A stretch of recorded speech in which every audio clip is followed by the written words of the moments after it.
নমস্কার, স্মৃতির খোঁজে অনুষ্ঠানে আপনাদের সকলকে স্বাগত জানাই। আপনাদের সঙ্গে রয়েছি আমি বৃষ্টি।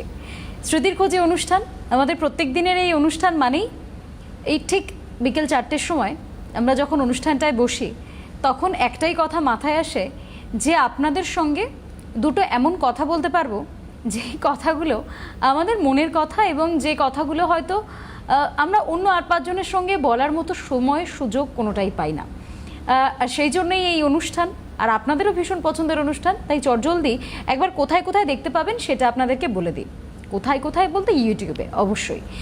হাতে যে মুঠো ফোনটা রয়েছে সেটা নিয়ে চটজলদি চলে যান CTVN AKD+ ইউটিউবে সার্চ করুন। সেখান থেকে এই মুহূর্তের অনুষ্ঠানটা লাইভ চলছে, পরবর্তীতে ভিডিও ফরম্যাট থাকবে, সেখান থেকেও আপনারা দেখতে পারেন, শেয়ার করতে পারেন। শুধু তাই নয়, এর পরবর্তীতে যখন আমরা ভিডিওটা পোস্ট করব তখন তার নোটিফিকেশনটা তো আপনার কাছে পৌঁছতে হবে। তার জন্য আপনাকে যেটা করতে হবে সেটা হলো CTVN AKD+কে সাবস্ক্রাইব। জলদি সেটা করে ফেলুন, তাহলে যখন স্মৃতির খোঁজে অনুষ্ঠান পোস্ট হবে তার সবার ফার্স্ট নোটিফিকেশনটা পৌঁছবে আপনার কাছে। এবার চলে আসি আজকের আমরা যে অনুষ্ঠানটা করছি বিকেল 4টের, এটাতে আমরা ঠিক কি বিষয়ে কথা বলবো। আমি আগেও বলেছি, আমি জানি, আমি নিজেই বহুবার বলেছি যে প্রত্যেকটা অনুষ্ঠানের এক একটা ধরন থাকে, এক একটা বিষয় থাকে, কিন্তু আমাদের স্মৃতির খোঁজে অনুষ্ঠানটা শুধুই পিওরলি একদম মানুষের কথা, সাধারণ মানুষ যে কথা বলতে চান সেই কথা, তার মনে পূর্ববর্তী যা যা কিছু আছে সেটা কোনো ভালো লাগা, ভালোবাসা, দুঃখ, খারাপ লাগা, অনেক কিছু, যেই অনুভূতিটাই রয়েছে না কেন তারা আপনারা আমাদের সঙ্গে সেটা শেয়ার করতে পারেন। আর অ্যাজ আ ফ্রেন্ড শেয়ার করবেন, যাতে আরও যারা দর্শকেরা রয়েছেন তারাও বন্ধুর মতো আপনার সেই শেয়ারগুলোকে নিজেদের মধ্যে নিতে পারেন। যেহেতু আমরা শুনছি তাই আমরাও অনুভব করছি সেই অনুভূতিটা, সেই কারণেই অবশ্যই আমি বন্ধু, যারা দর্শকেরা রয়েছেন তারাও বন্ধু। তাই চলুন বন্ধুতে একটা আড্ডা দেওয়া যাক। আজকে শুরুতেই যে দর্শক বন্ধু রয়েছেন টেলিফোন লাইনে, হ্যালো, কে বলছেন, কোথা থেকে বলছেন? Hello, good afternoon. Good afternoon. কে বলছেন, কোথা থেকে বলছেন? বলছি। হ্যালো, শোনা যাচ্ছে, বলুন। ভবনপুর থেকে বলছি। নমস্কার, বলুন। নমস্কার, আমি বলছি আজকে তারা মায়ের সম্বন্ধে কিছু ঘটনা বলবো। আচ্ছা। তারা মায়ের জন্ম হচ্ছে বৃহস্পতিবার। আচ্ছা। যেহেতু আমাদের বৃহস্পতি বন্ধ থাকে, এই জন্য আজকে শনিবারের মা কালীর জন্ম আজকে শনিবার। এই জন্য আমি সেই সম্বন্ধে বলছি। কালী, তারা, বগলা, সরসী, মাতঙ্গী, ধূমাবতী, চিনমস্তা, ভৈরবী, ভুবনেশ্বরী, দশ মহাবিদ্যা, দ্বিতীয় বিদ্যালয় তারা। এই তারা দেবী তারাপীঠে বসুদেব তারাপুরে মানে চণ্ডীপুরে শিমুল বৃক্ষতলা তপস্যা করেছিলেন, সাধনা করেছিলেন। কোজাগরী লক্ষ্মী পূজার আগের দিন শুক্লা চৌদশীতে সেই সাধনা করে সে তার মাকে পেয়েছিলেন। সেই সিদ্ধপীঠ, সেই তারাপীঠই হলো বসুদেবের সিদ্ধপীঠ। এই পীঠকে আধুনিক কালে জাগ্রত করে তুলেছিলেন মাতৃ সাধক তারামায়ের ভক্ত পাওনাথবা বাবা। এটা অনেকে বলেছেন তারাপীঠে চোখে সতী তারা পড়েছিল, কিন্তু আসলে এটা হলো সিদ্ধপীঠ। এটা সতীপীঠ বলছে, সিদ্ধপীঠই হোক আর সতীপীঠই হোক, এই মায়ের অধিষ্ঠার ক্ষেত্রে তারাপীঠ এক মহাতীর্থ। এই বলে একটি ঘটনা বলছি আপনাকে, যে বেহালাতে এক ভক্ত ছিলেন, সে তার গুরুদেব বাড়িতে বালক মানে বালিকা বেছে গুরুগাতে এসেছিলেন তারা মা। সে তখন তার বললো যে আমার শিষ্যের কাছে যাও। শিষ্যের কাছে তারপর উনি গেলেন উনার বাড়ি, শিষ্যের বাড়িতে সিঁড়িতে উঠে ওনার যে ঠাকুরের মন্দির আছে ওখানে অধিষ্ঠান হয়ে গেলেন। উনি ঘুমিতে উঠে দেখেন কি, তা বলছে তোমার বাড়িতে আমি এসেছি, তোমার বাড়িতে থাকবো, তুমি আমাকে রোজ পূজা দিবে। আচ্ছা। সেটা ছিল 14ই বৈশাখ। আচ্ছা। আজও চৈত্র বৈশাখ মাসে তার পূজা করে থাকেন। অনেক ভক্তরা খান প্রসাদ। আর আমার ওই বেহালাতেই আমার মামাতো দাদা বাড়ি আছে, পরিমল চন্দ্র সাহা। তার 2 ছেলে, সেই বড় ছেলে ওই যখনই উনি বিকে পাস করলেন তখনই ওই ছেলে যখনই যান ইন্টারভিউ ওই তারামাকে নমস্কার করে যান। এই তারামার কৃপায় তার চাকরি হয়ে গেছে, মেডিকেল রিপ্রেজেন্টেটিভ, এবং তার ছোট ছেলেও চাকরি পেয়েছে। এখন ওই পরিমল চন্দ্র সাহা মামাতো দাদা বাড়িতে ধুমধাম করে তারামা পূজা হয়। এই তারামা পূজা মানে এই মূর্তি হচ্ছে, সেই ফটোই সে বানানো, তার ছাদে, বাড়ির ছাদের উপরে পূজা হয়। অনেক লোক আসেন, দুপুরে আত্মীয় আসেন, রাত্রিবেলা পাড়া প্রতিবেশী এবং অতিথি আসেন প্রসাদ খেতে। এখনো ওনার 3 বছর বলেছিল, 3 বছর আমি পূজা করবো, কিন্তু যেহেতু তার ব্যবসা বাণিজ্য উন্নতি হচ্ছে, তার ছেলে ভালো চাকরি পেয়েছে, এই যখন প্রতি বছরই 5ই চৈত্র ইংরাজি 19 বা 20 মার্চ মাসে তার পূজা হয়।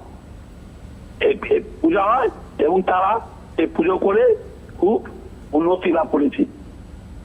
এটা শেয়ার করলাম। এবার তারিণী স্তব একটি পাঠ করছি। শ্রী মহাদেব উবাচ ঘররূপে মহারবে সর্বশত্রু শঙ্করী ভক্তবা বহদে দেবী তাইমাং স্বাগতম। সুহাস্তিতে দেবী সিদ্ধ গন্ধের বেশেবিতে জাগ্য পাপরে দেবী তাইমাং স্বাগতম। যথাযথ সমাযুক্তে লোজীবন কারিণী দ্রুতবুদ্ধি করে দেবী তাইমাং স্বাগতম। স্তম্ভরূপে ঘররূপে চন্দ্ররূপে নমস্তুতে সৃষ্টিরূপে নমস্তুবং তাইমাং স্বাগতম। অষ্টমাঞ্চ চতুর্দশাং নব্যাং পাঠমাত্রত সন্মাসই স্মৃতিমা মাত্রতি নাট্য কার্যা বিচরণা। বুদ্ধিং দেহি যশ দেহি কবিত্বং দেহি দেহি মে কুবুদ্ধিং হরমে দেবী তাইমাং সমাগতম। ইন্দ্রাদি দিবিষক বৃন্দবন্দিতে করুণাময়ী তাহাদি নাথ নাটাগ্রে তাইমাং সমাগতম। মুখার্থী লবতে মক্ষং ধনার্থী ধর্মাত্মা বিদার্থী লবতে বিদ্যাং তর্ক ব্যাকরণাধিকম। ইদং সত্যং পাঠযস্তু সতা ভক্তিমান নর তষ্ট শত্রু খং জাতি মহাপ্রজ্ঞা চ জাতি। ক্রিয়ায়াং পাপী সংগ্রামে জপে দানে তথা ভয়ে ইদং পঠবিষ্টং শুভং তস্য সংস। তথ্য দেবেশী তুচ্ছা দেবী শরীম সর্বাং কামাং বপ্নতি সববিদ্যা নির্ভবেক। ইতিতে পতিতং দীপং সত্যং তন্ত্রে মহেশ্বরী ইতি শ্রী বিনতন্ত্রে তাহানি সত্যং সমাপ্তম। নমস্কার। নমস্কার। ভালো লাগলো দেবী স্তোত্র পাঠ, কার না ভালো লাগবে। মানে আমি ব্যক্তিগতভাবে যেহেতু দেবদেবীতে বিশ্বাসী, সুতরাং আমাদের কাছে তো ভালো লাগবেই। আমরা যারা দেবদেবীতে বিশ্বাস করি তাদের আশীর্বাদ ধন্য হওয়ার চেষ্টা করি, এবং তারা প্রকৃত অর্থেই রয়েছেন, একটা এনার্জি রয়েছে, একটা শক্তি রয়েছে। সেই শক্তিতে আমরা যারা বিশ্বাস করি তাহলে তো তাদের স্তোত্র বলুন, তাদের মন্ত্র বলুন, সেটাতেও বিশ্বাস করা উচিত, কারণ শব্দই তো ব্রহ্ম, এই কথাটাতেও তো আমরা বিশ্বাস করি। সরাসরি কথা বলুন বলে নাম্বার যাচ্ছে, সেই নাম্বার থেকে আপনারা ফোন করুন। ইতিমধ্যে আরও একজন দর্শক বন্ধু রয়েছেন টেলিফোন লাইনে। হ্যালো, কে বলছেন, কোথা থেকে বলছেন? হ্যাঁ, আমি রিয়া সরকার বলছি, কোচবিহার ডিস্ট্রিক্টের দিনাটা থেকে। নমস্কার, বলুন কেমন আছেন? এই তো ভালোই আছি। আপনাদের এই সিরিয়ালটা খুব ভালো লাগে আর কি, প্রোগ্রামটা। বেশ বেশ, থ্যাংক ইউ। বলুন কি শেয়ার করবেন আজকে? শেয়ার করার তো আছেই। আমি ধরুন এখন তো বিএ 3rd ইয়ারে পড়াশোনা করছি। তো একসময় একটা ছেলেকে খুবই ভালো লাগতো আর কি, ভালোবাসার থেকে ভালোবাসতাম খুব। তো নানান কারণে সেটা 2.5 বছর সম্পর্ক থাকার পরে সেই সম্পর্কটা টিকে নেই। আচ্ছা, টিকে না থাকার কারণে হয়তো বা তার দিক থেকে সম্পর্কটা মিথ্যেই ছিল, আমার দিক থেকে তো সম্পূর্ণ সত্যি ছিল সম্পর্কটা। আচ্ছা, এই আর কি, কথাটাই বলার জন্য। আচ্ছা, আমি একটু কি এখানে প্রশ্ন করতে পারি? মানে হ্যাঁ বলুন। এই যে আপনি কথাটা বললেন যে হয়তো তার আমার দিক থেকে সম্পূর্ণটা সত্যি ছিল, তার দিক থেকে কি ছিল, এই বিষয়টা নিয়ে কি আপনি সম্পূর্ণটা জানেন? মানে এই সম্পর্কটা ভাঙার পিছনে কারণটা কি?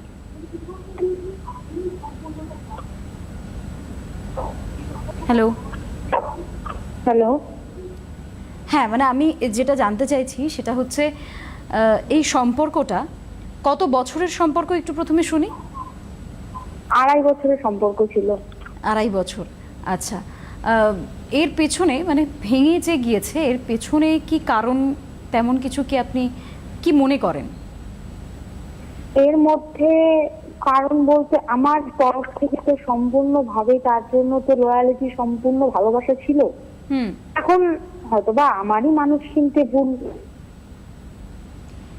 না না, দেখুন, এভাবে কখনো উল্টো দিকের মানুষকে হঠাৎ করে একটা বাক্যে বিচার করে নেওয়া যায় না। মানে কি ঘটনার জন্য আপনার মনে হয় যে আপনাদের সম্পর্কটা ভাঙলো?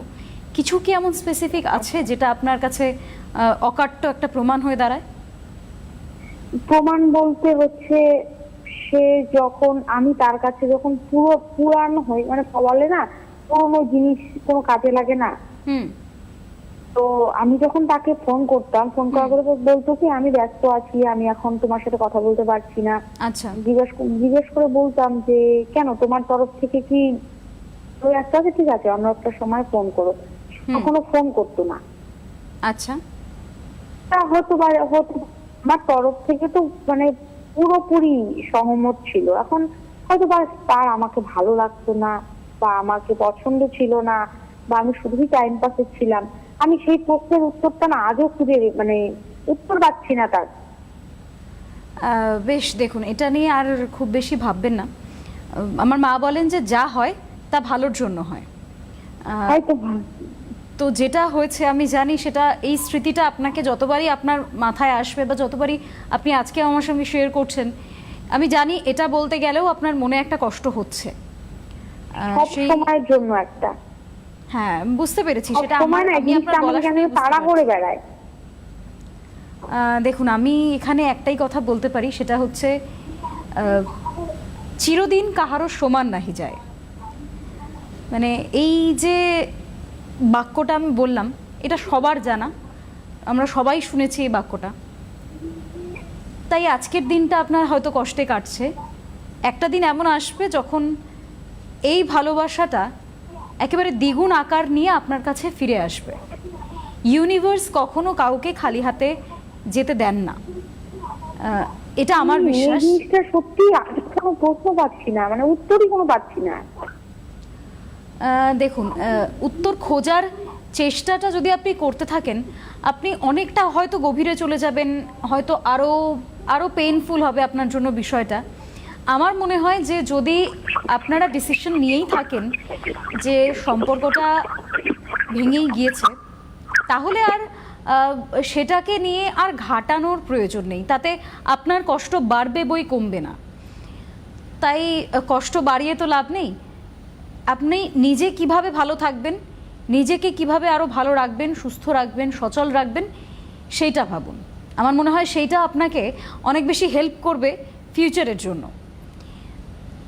এবার ভালোবাসা এমন একটা জায়গা যেখানে হয়তো একবার যেহেতু বিশ্বাসটা ভেঙেছে, তো দ্বিতীয়বার সমস্যা হবে, কিন্তু সেই সবটাকে তো কাটিয়ে উঠতে হবে। বিশ্বাস সবার আগে মানুষকে করতে হবে। তাই দ্বিতীয়বারের বিশ্বাসের জন্য নিজেকে প্রস্তুত করতে হবে। আর সেই নিজেকে প্রস্তুত করার জন্য যে শক্তি, যে সামর্থ্য সঞ্চয় করতে হবে, সেটা শুরু করে ফেলুন। আমার তো মনে হয় সেটাই। মানে আমি যদি ফিউচারে নাও এগোই আর অন্য কোনো দিকেও, তাও আমার নিজের জন্য তো এগোতে হবে। আমার পরিবার রয়েছে, আমার মা রয়েছে, বাবা রয়েছে, তাদের জন্য তো আপনাকে এগোতে হবে। তাই আর যাই করবেন, ভেঙে পড়বেন না প্লিজ। ভেঙে পড়ার মতো কোনো সিচুয়েশন আসতে দেবেন না। জানি আমি ঠিক ক্যামেরার সামনে বসে বলছি আর বিষয়টা বলাটা হয়তো খুব সহজ শোনাচ্ছে, কিন্তু মানে কাজে করতে হবে আপনাকে, সেটা অনেক বেশি কঠিন। কিন্তু আমি জানি আপনি পারবেন, কারণ সবাই পারছে। অনেক মানুষ আছেন যারা পারছেন, তাদেরকে দেখুন, আপনিও পারবেন। আমরা এমন একটা ঘটনা শুনলাম, যে ঘটনাটা অত্যন্ত হৃদয় বিদারক হয়তো নয়, কিন্তু এমন একটা ঘটনা যে এই ঘটনাটা আমাদের যে হৃদয় প্রকোষ্ঠ, সেখানে খানিকটা হলেও আঘাত হানে। এই ধরনের ঘটনা হয়তো বহু মানুষের জীবনে বারংবার হয়, বা কারোর প্রথমবার হয়েছে, তার বেদনা অনেক বেশি থাকে। এরকম অনেক রকম ধাপ রয়েছে, অনেক স্টেপস রয়েছে। কিন্তু তার মধ্যে যদি আমরা নিজেদেরকে সবসময় জড়িয়েই রাখি তাহলে তো হবে না। এগোতে হলে, বাঁচতে হলে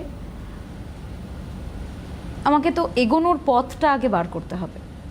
আমি শুরুতেই যদি এটাই ভাবি যে আমার পথটা অন্ধকার, আমি উত্তর খুঁজে পাচ্ছি না, সেটা করলে তো হবে না।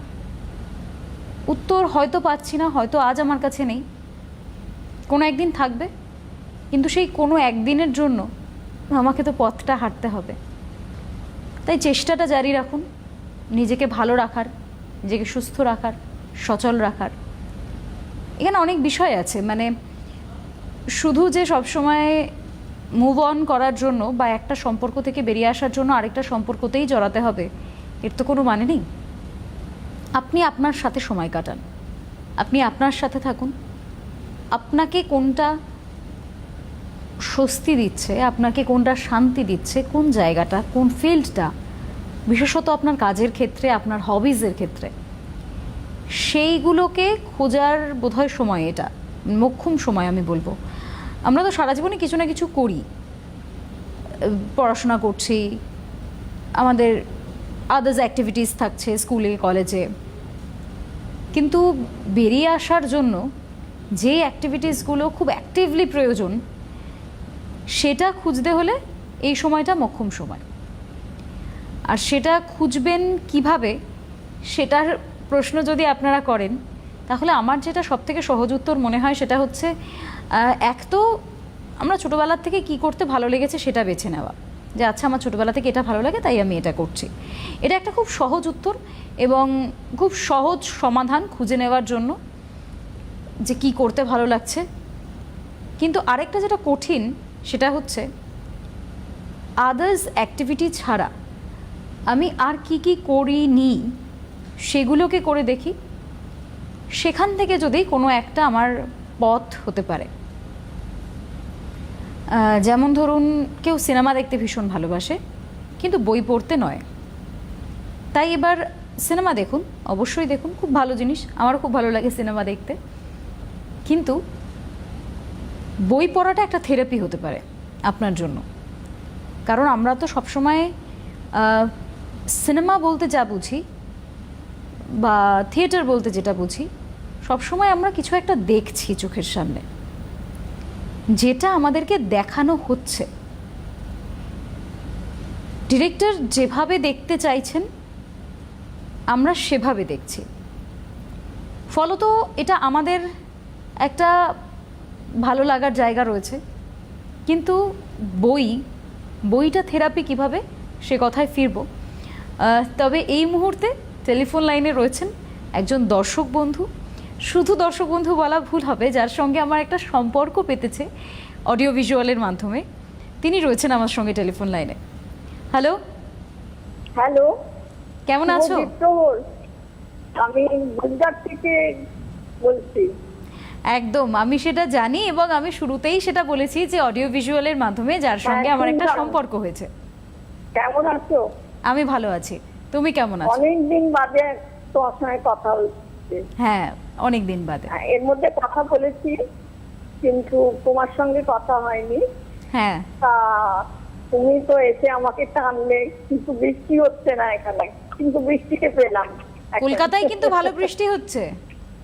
হ্যাঁ, কলকাতায় হচ্ছে, আমি দেখছি তো, কলকাতা নিউজ বলো, চ্যানেল বলো, সব দেখছি, খুব বৃষ্টি ভালোই হচ্ছে।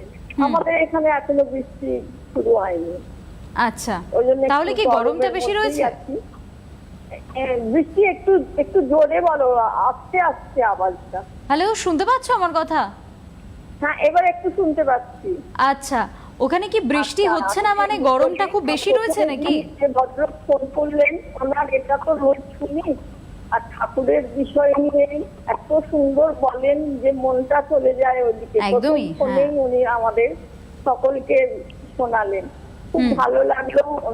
ওনাকে তো আর ধন্যবাদ জানাতে পারি না, তুমি তোমাদের মারফতি ধন্যবাদ জানিয়ে দিও আমার তরফ থেকে। খুব ভালো লাগলো। আর সংস্কৃত পাঠ তো আমার ভীষণ ভালো লাগে, সংস্কৃত আমার সাবজেক্ট ছিল। যাই হোক, এখন একটা ছোটবেলার ঘটনা বলি। আচ্ছা আমাদের সময় জানো তো, ক্লাস 4 যখন পড়ি তখন বৃত্তি পরীক্ষা ছিল, বোর্ডের পরীক্ষা। আচ্ছা এখন আমার স্টুডেন্টদের কাছে বললে তারা হাসে যে 4তে কি ম্যাডাম বোর্ডের পরীক্ষা দিয়েছিলেন। আমি বলছি, না, আমার বোর্ডের পরীক্ষা ছিল 4তে। তা সেই বোর্ডের পরীক্ষায় আমাদের স্কুল থেকে সবাই গিয়েছিল আর কি। আর যারা ফার্স্ট ডিভিশনে পাস করবে, 90 আপ যাদের নাম্বার ফার্স্ট ডিভিশনে, তাদের একটা করে প্রাইজ দেওয়া হবে। আচ্ছা তা আমি সেইটা ফার্স্ট ডিভিশনে পাস করেছিলাম। এবং আমাদের স্কুলের সেই বছর 100 ছিল, 100 বছর হলো সেই স্কুলের জন্ম। তা সেই 100 আমি সেই প্রাইজটা নিয়েছিলাম। সেই আমার প্রথম প্রাইজ পাওয়া, এখনো মনে আছে সেই দিনটার কথা। আর গল্পের বইটার নাম কি ছিল জানো? 80 Days in a World, মানে 80 দিনে পৃথিবী ভ্রমণ। সে বইটা পড়ে এত আমার ভালো লেগেছিল, এত খুবই সুন্দর আর মানে বেশ মজাদার আর কি। 80 দিনে পৃথিবী ভ্রমণ করাটা মানে চিন্তা করো। আর সেইটাই আমি তোমার সঙ্গে আজকে শেয়ার করলাম। এতদিন খুবই প্রথম পুরস্কার পাওয়া। বৃষ্টি ভালো থেকো, আজ এই পর্যন্তই রাখলাম, সময়ও কমে বেশ গেছে। বেশ, ভীষণ ভালো লাগা এটা, এই প্রথম পুরস্কার বই পাওয়া। তুমিও অনেক ভালো থেকো, সুস্থ থেকো এবং আমাদের প্রত্যেকটা অনুষ্ঠানে ফোন করো, আমাদের প্রত্যেকের সঙ্গে কথা বলো, গল্প করো। আচ্ছা, যে কথাটায় আমি ছিলাম, যে বই একটা থেরাপির মতো কাজ করে। আমি জানি নিজেকে ফাইন্ড আউট করতে বেরোনোটা ভীষণ কঠিন, মানে নিজেকে চ্যালেঞ্জ করা যে আমি কোনটা পারি এবং কোনটা পারি না। সিনেমা দেখতে পারি, সিনেমা দেখতে ভালোবাসি তাই পারি, কিন্তু বই পড়তে কি পারি? সেই যে প্রশ্নটা নিজেকে করাটা ভীষণ কঠিন। কারণ এই ধরনের যে ফাইন্ড আউটগুলো নিজের জন্য থাকে, সেগুলো করার জন্য যে পথটায় হাঁটতে লাগে সেটা ভীষণ কঠিন হয়। বিশেষত এমন সময় যদি হয় যেখানে আমি লোনলি ফিল করছি এবং সেখান থেকে আমি বেরোনোর জন্য নিজেকে খুঁজতে বেরোচ্ছি। এবার এই পথটা তো একেতেই কঠিন, তার উপর আমি বলবো আরও কিছু কাকড় বিছিয়ে যায় আর কি নিজেকে খুঁজতে বেরোতে হলে। বইটা থেরাপি বলছিলাম আমি, তার কারণ হচ্ছে সিনেমাটা আমরা যেমন দেখতে পাই চোখের সামনে, আমি নিজে অডিও ভিজুয়ালের কাজ করি, ফলত এই যে টিভির স্ক্রিনে আমরা যেটা দেখতে পাচ্ছি সেটা আমাদেরকে দেখানো হচ্ছে তাই আমরা দেখতে পাচ্ছি, কারণ এটাই টেলিভিশন। কিন্তু ঠিক উল্টো দিকে বইটা হচ্ছে এমন একটা জিনিস যেটাতে লেখা রয়েছে কিছু অক্ষর দিয়ে, কিছু শব্দ দিয়ে, কিছু বাক্য গঠন করে, কিছুটা স্ট্যাঞ্জা করে, বেশ খানিকটা লেখা রয়েছে। কিন্তু ওই লেখাগুলো পড়তে পড়তে যে ভিজুয়ালটা হবে, সেই ভিজুয়ালটা কেমন হবে তার ডিসিশনটা আমি নিতে পারি, সেই ডিসিশনটা কিন্তু আমার হাতে। ফলত আমি যে কোনো সিনই টেলিভিশনে বা সিনেমাতে যাই দেখব না কেন, সেটা যেভাবে ইচ্ছে যেমন আমরা দেখতে পারি না, বইয়ের ক্ষেত্রে ঠিক তার উল্টোটা হয়। ফলত এর কারণে একটা জিনিস হয়, সেটা হচ্ছে আমরা তো বই সিনেমা অনেকে আছে দুটোই ভালোবাসি, কিন্তু এই দুটো ভালোবাসার মধ্যে দিয়ে কিন্তু নিজেকে খুঁজে পাওয়া হয় না। নিজেকে খুঁজে পাওয়া নিয়ে আমরা কথা বলবো। তবে আরেকজন রয়েছেন আমাদের সঙ্গে ইতিমধ্যে টেলিফোন লাইনে, দর্শক বন্ধু। হ্যালো, কে বলছেন, কোথা থেকে বলছেন? হ্যাঁ, সুমনা রায়, মানিকতলা থেকে বলছি। নমস্কার, বলুন, কেমন আছেন? হ্যাঁ, ভালো তো থাকবোই, তোমাকে দেখছি আর এই তো রোজ দেখি, আর রোজই একবার করে ফোন করার চেষ্টা করি। আজকে আবার পেলাম, খুব ভালো লাগছে, আমার মনটাই ভালো হয়ে গেল। খুব ভালো থাকবেন, অবশ্যই এই নিয়েই থাকি। তোমার এই কথাগুলো শুনি বসে বসে, শুনতে অনেক সময় ভুলেই যাই যে ফোন করতে হবে। আজকে দেখলাম যে আরেকটু বলি, কারণ আমিও বৃত্তি পরীক্ষা দিয়েছিলাম। আচ্ছা, উনি যেমন বললেন কথাটা শুনে আমার মনে পড়তো, এই বৃত্তি পরীক্ষা দিতে আমরা ওই রকম আমাদের যে স্কুলটা সেখান থেকে যাওয়া যাবে না, অন্য স্কুলে গিয়ে দিতে হবে। দাদা আমাকে সাইকেলে করে নিয়ে গেছিল, আমার মনে আছে, আমি তখন ছোট মেয়ে, ক্লাস 4 পড়ি, তা আমাকে সাইকেলে করে নিয়ে স্কুলে রেখে এলো, আমি পরীক্ষা দিলাম। আর তো দুপুরবেলা টিফিন দিতে হবে, তা আমাদের একজন দিদিমণি আমাদেরই আত্মীয়র মধ্যে ছিল, বললো যা বাইরে দাঁড়িয়ে আছে তোর দাদা খাবার নিয়ে। আমি ছুটে এলাম, খাবার খেয়ে আবার গেলাম পরীক্ষা দিতে। 2টো করে পরীক্ষা ছিল, এই করে করে আমাদের 2 দিনের পরীক্ষা হয়ে গেল। পরীক্ষা দিয়ে আমরা 4-এর বৃত্তি পরীক্ষায় পাশ করলাম। তবে উনি যেমন 90% নাম্বার পেয়েছিলেন, আমরা পাশ করে বেরিয়ে গেছি, এটুকু বলতে পারি। তবে এই যে আনন্দটা যে বৃত্তি দিয়েছিলাম, এটা কিন্তু খুব বড় করে বলতে পারি, যেটা এখনকার বাচ্চারা বলতে পারে না। আরেকটা কথা, ওই প্রাইজের ব্যাপারটা আমার মনে পড়লো। আমি যখন বড় স্কুলে ভর্তি হলাম ক্লাস 5-এ, তখন ওখানে এসেছিলেন বীণা ভৌমিক, ওই যে সুভাষচন্দ্র বোসের মাস্টারমশাইয়ের মেয়ে। উনি আমাদের ইংলিশ পড়াতেন বড় ক্লাসে, আর আমরা তখন ছোট বলে মাঝে মধ্যে আমাদের ক্লাসটা করাতেন, যখন আমাদের ক্লাসে টিচার হয়তো আসেননি সেদিন, তা করতেন। তো ওখানে 15ই আগস্টে আমি একটা কবিতা বলেছিলাম, 2 পাখি, ওই বনের পাখি বলে খাঁচার পাখি হায়, ওই কবিতাটা আমি পুরো মুখস্থ করে আমার মা আমাকে শিখিয়ে দিয়েছিল। আমি গিয়ে 15ই আগস্টে সকালবেলা আমাদের যে প্রোগ্রামটা হয় সেখানে আমি বলেছিলাম। উনি আমাকে, কবিতাটা বলা শেষ হলো, উনি আমাকে একেবারে জড়িয়ে ধরলেন। আমার এই স্মৃতিটা মানে এত আনন্দ হয়েছিল। আমি মানে, তুমি কার কাছ থেকে শিখেছো, কে শিখিয়ে দিয়েছে, তুমি খুব সুন্দর কবিতা বলেছো। যে ওনার তখন তো অনেক বয়স, আর আমি তখন একটা ছোট্ট বাচ্চা মেয়ে, আমাকে একেবারে জড়িয়ে ধরে কোলের কাছে, তা আমি ওই কথাটা আমি জীবনে ভুলতে পারি না, এখন আমার চোখে জল এসে যায়। আমি বাড়িতে এসে মাকে বললাম, মা জানো আমাকে ওই যে দিদিমণি আমাকে জড়িয়ে ধরেছে, বলছে তুমি এত সুন্দর কবিতা, এত বড় কবিতা তুমি পুরো মুখস্থ বললে, আমার খুব ভালো লাগলো, তুমি সবসময় এরকম কবিতা মুখস্থ করে বলবে।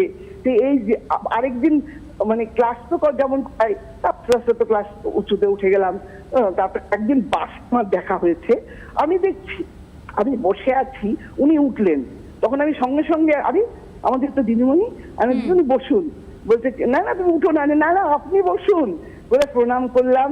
সেই দৃশ্যটুকু আমার এখনো স্মৃতি হয়ে সবসময় মনের মধ্যে। এখন তো বুড়ো হয়ে গেছি, এখন তো বসে ভাবি, গল্পের বই পড়ি, তখন মনে পড়ে সুভাষচন্দ্র বোসের ঘটনা শুনলে মনে পড়ে সেই আমাদের সেই বীণা ভৌমিক, উনি এসেছিলেন আমাদের স্কুলের টিচার হয়ে।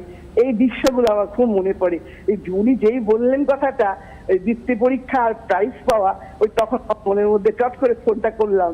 আর তোমার সঙ্গে কথা বললে তো মনটা ভালোই হয়ে যায়।